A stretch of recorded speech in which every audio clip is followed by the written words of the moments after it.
Hello and welcome to episode 2 of my heritage food series. So this is where I'm going back in time, recreating some dishes of England's past. Episode 1, we started in World War II in about 1941, 1940 kind of area, about 80 odd years ago. And we recreated spam fritters. Now we're going a bit further back, World War I, First World War, 1914 to 1918, so another 30 years back in time. And we're going to keep going. But today we're doing trench stew, which was a dish eaten by the soldiers in the trenches, obviously, of the First World War, which was obviously a very, very dark time for people of England, really, and lots of people obviously died in that war. It was the first modern war, where it was, you know, machinery, the guns and everything like that was just totally different, and people didn't realise what they're signing up for. And I studied it quite a lot, actually, with the First World War when I was in school. And just to kind of set the scene before I dive into the actual food, gonna do something a bit different here. I want you to listen to a poem. I'm gonna read a poem out, which sounds a bit crazy, which was my favourite poem from when I was in school, because we studied the First World War poetry. Just to set the scene here, just before we fly into cooking a simple dinner, I want to just give you a little bit of a feeling as to the emotion of this time and kind of when this food would have actually been eaten as well. If I should die, think only this of me, that there's some corner of a foreign field that is forever England. There shall be in that rich earth a richer dust concealed, a dust whom England bore, shaped, made aware, gave once her flowers to love, her ways to roam, a body of England's, breathing English air, washed by the rivers, blessed by sons of home.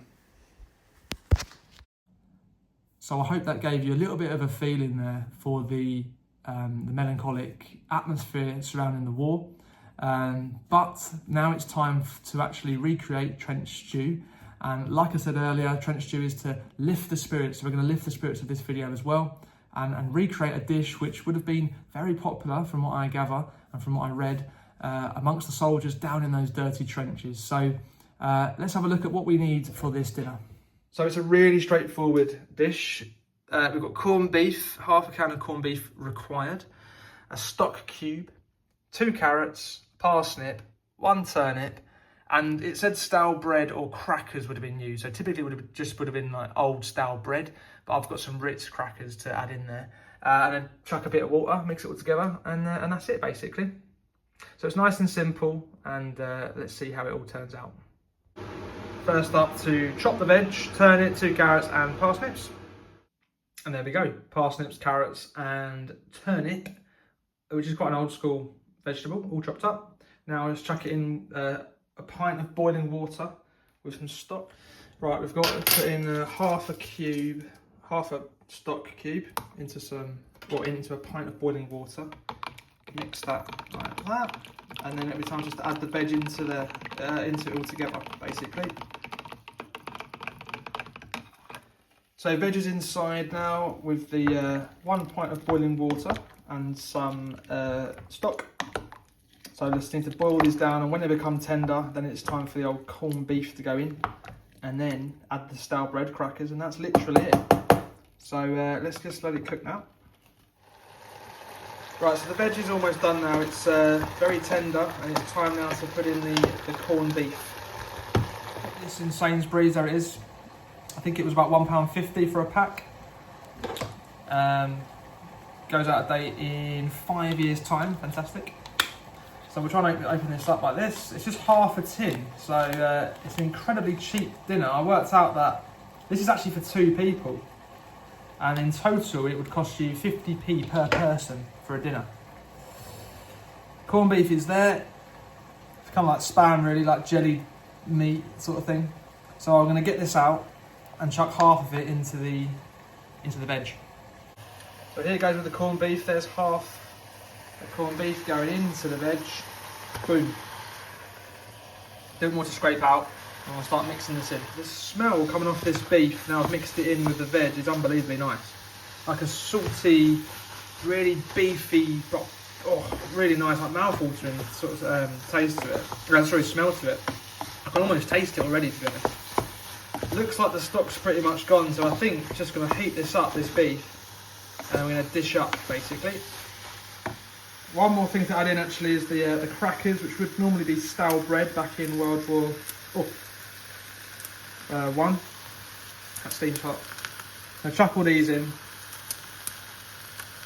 just to add a bit of authenticity around things. I think that's, oh, it smells nice, a cracker as well, a salty cracker.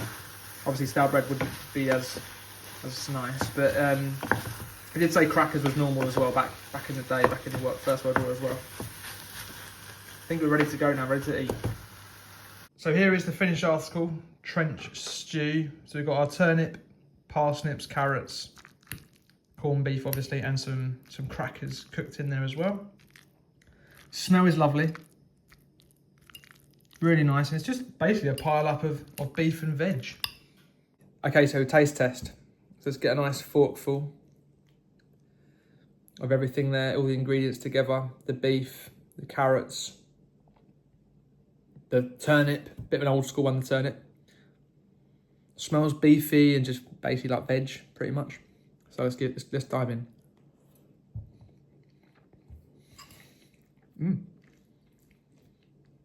It's nice.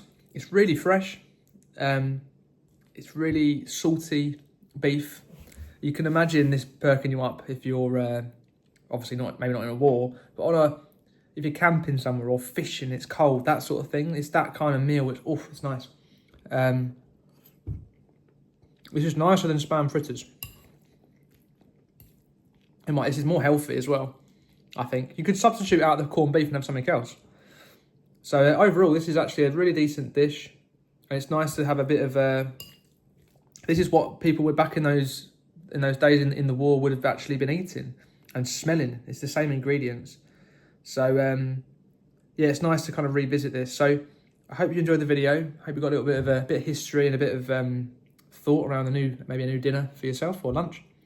And I'll see you in the next one.